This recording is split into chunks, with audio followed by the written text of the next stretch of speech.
Nuevos acercamientos a los jóvenes y la lectura. Primera jornada. Las dos vertientes de la lectura.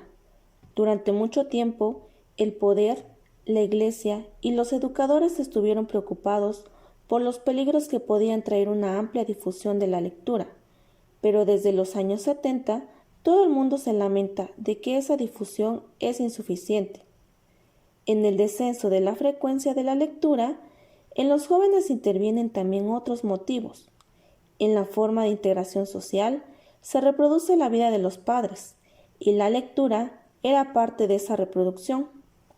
Se comprende que a través de la lectura se encuentren mejor equipados para resistir cantidad de procesos de marginación, que la lectura los ayude a construirse, a imaginar otros mundos posibles, a soñar, a encontrar un sentido y a pensar que en estos tiempos se escasea el pensamiento. La lectura de los libros puede ayudar a los jóvenes a ser un poco más sujetos de su propia vida. Las dos vertientes de la lectura. La lectura tiene varios rostros. Por un lado, por el poder absoluto que se atribuye a la palabra escrita, y por el otro, por la irreductible libertad del lector. Se utilizó mucho el lenguaje escrito para atrapar en las redes de una identidad colectiva.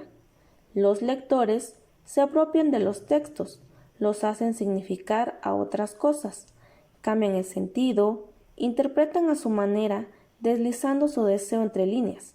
Se pone en juego toda la alquimia de la recepción. Nunca es posible controlar realmente la forma en que un extraño leerá, entenderá e interpretará. En todas las épocas se temió el acceso directo a los libros y la soledad del lector ante el texto. Por esa razón, los poderes autoritarios han preferido difundir videos, fichas, acompañados de su interpretación y con el menor juego posible en su contenido para el lector. El lector, trabajado por su lectura. El lector no es pasivo, lleva a cabo un trabajo productivo, reescribe. En la lectura hay trabajo de creación. El lector no es una página en blanco donde se imprime el texto, introduce su fantasía entre líneas, las entrelaza con la del autor. El escritor y el lector se construyen el uno al otro. Esa experiencia particular es la lectura literaria. La lectura no es solo un engaño o una huida, es más bien una escapatoria hacia un lugar en el que no depende de los demás. En la actualidad, estar fuera del lenguaje escrito es estar fuera del mundo. Personas que no tuvieron acceso al lenguaje escrito o no conocen sus costumbres se sienten agobiadas por la indignidad. Del lado de los lectores, la furia de la lectura desempeña indudablemente un papel esencial en la separación que empieza a darse entre los súbditos y su príncipe, entre los cristianos y sus iglesias en toda Europa, pero muy especialmente en Francia. Segunda jornada. Lo que está en juego en la lectura hoy en día. La lectura es ya en sí un medio para tener acceso al saber. Por eso mismo, puede modificar las líneas de nuestro destino escolar, profesional y social. Para los jóvenes de los barrios marginados, les permite construir un capital cultural gracias al cual tendrán mayores oportunidades de abrirse hacia un empleo. También encontramos esta búsqueda del saber en las prácticas autodidácticas. En el pasado, muchos conocimientos podían ser transmitidos sin hacer uso de la escritura. La gente aprendía todas las acciones que iba a repetir durante toda su vida.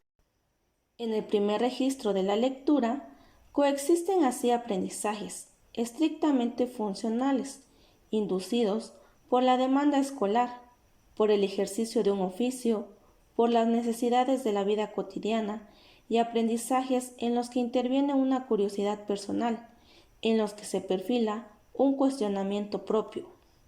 Apropiarse de la lengua. La lectura es también una vía privilegiada para acceder a un uso más desenvuelto de la lengua. Sin una cierta destreza, para manejar la lengua, no existe una verdadera ciudadanía, y que el iletrado es aquel que siempre necesita ser asistido. Construirse uno mismo. Lo que determina la vida del ser humano es en gran medida el peso de las palabras o el peso de su ausencia.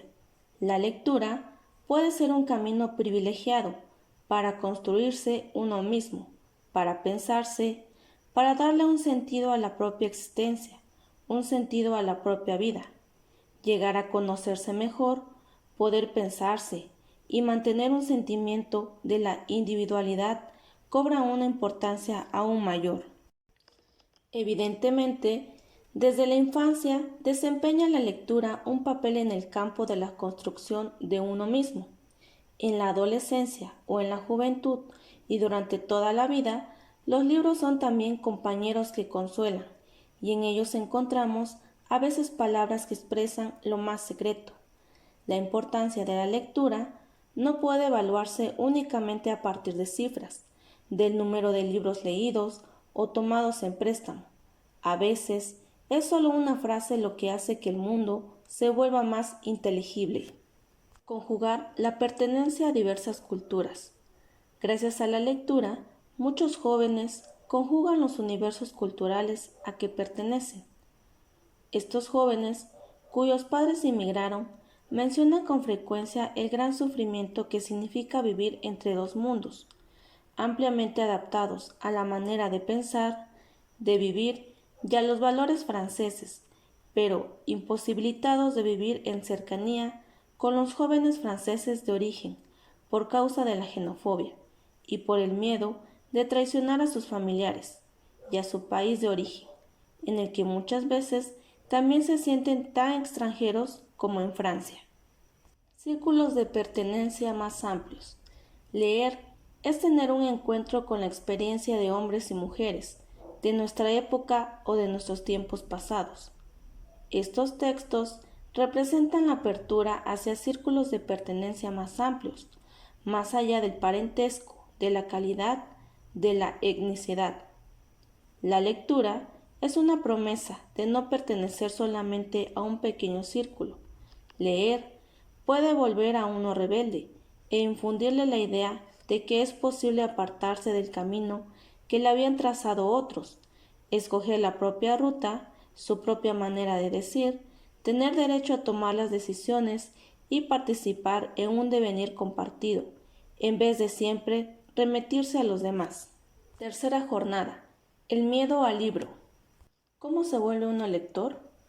A pesar de la alfabetización relativamente antigua, la lectura sigue siendo una actividad menos común en el campo que en las ciudades. Para un gran número de gente, la lectura era una actividad riesgosa. También existe el tabú que en el campo el dominio de la lengua y el acceso a los textos impresos han sido por largo tiempo el privilegio de quienes detentaban el poder. La lectura era la oportunidad para dar un paso fuera del carril, para ver las cosas desde otro ángulo, para salir del modelo del vínculo social en el que el grupo ejercía su predominio sobre todos y cada uno. En muchos lugares del campo, la lectura pública, oral, edificante, y otra forma privada, silenciosa, en la que cada uno suele encontrar palabras que permiten que se exprese lo más íntimo que hay en ellos. Del lado de los poderes, las leyes prohibían a los negros el aprendizaje de la lectura, especialmente en Carolina del Sur hasta la mitad del siglo XX. Los propietarios de esclavos temían que los negros encontraran en los libros ideas revolucionarias que constituían una amenaza para su poder, ya sea que tuvieran la posibilidad de leer volantes llamando a la abolición de la esclavitud, o incluso que a través de la lectura de la Biblia se abrieran a las ideas de la rebelión, de libertad. A pesar de todo, aprendieron a leer por los medios más insólitos. ¿Traicionar a los suyos? Cuando se ha vivido dentro de un registro muy estrecho de puntos de referencia para pensar la relación con el entorno, el hecho de introducir conocimientos o valores nuevos puede ser percibido como algo peligroso, que desequilibra demasiado un universo frágil. Hasta los 70, preocupaba más bien los peligros a los que podría exponer una difusión incontrolada de la lectura. La lectura es considerada en la actualidad por la mayoría de los padres como un capital, y tanto la gente del campo como el de las ciudades se quejan del unísono de que los jóvenes no leen bastante. Hoy en día se tiene la impresión de que el gusto por la lectura traza su camino entre lo prohibido y lo obligatorio. Si bien ciertos profesores hacen todo para sacar adelante a los niños, para ayudarlos a salir de los senderos trazados, otros maestros contribuyen, por desgracia, a que la escuela funcione como una máquina para reproducir el orden social, una máquina de excluir. El miedo a la interioridad. La lectura, si bien constituye un punto de apoyo decisivo en la elaboración de la singularidad propia, presupone, sin embargo, al menos para los muchachos, el haber salido del grupo o la dificultad de sentirse parte integrante de él o un deseo de diferenciarse. La lectura puede reforzar la autonomía, pero el hecho de entregarse a ella presupone ya cierta autonomía. ¿Cómo se vuelve uno lector? Para finalizar, en buena parte una cuestión de medio social, cuando se ha nacido en medio de pobre, aun cuando se haya recibido alfabetización, los obstáculos, los tabúes, pueden ser múltiples. Pocos libros en el hogar, la idea de que eso no es para uno, la preferencia que se le da a las actividades de grupo. En Francia, la tercera parte de los hijos de obreros leen por lo menos un libro al mes, y la tercera parte de los hijos de empleados de alto nivel leen menos de un libro al mes. Estas diferencias entre personas de la misma categoría social pueden ser atribuidas en parte a diferencias del temperamento.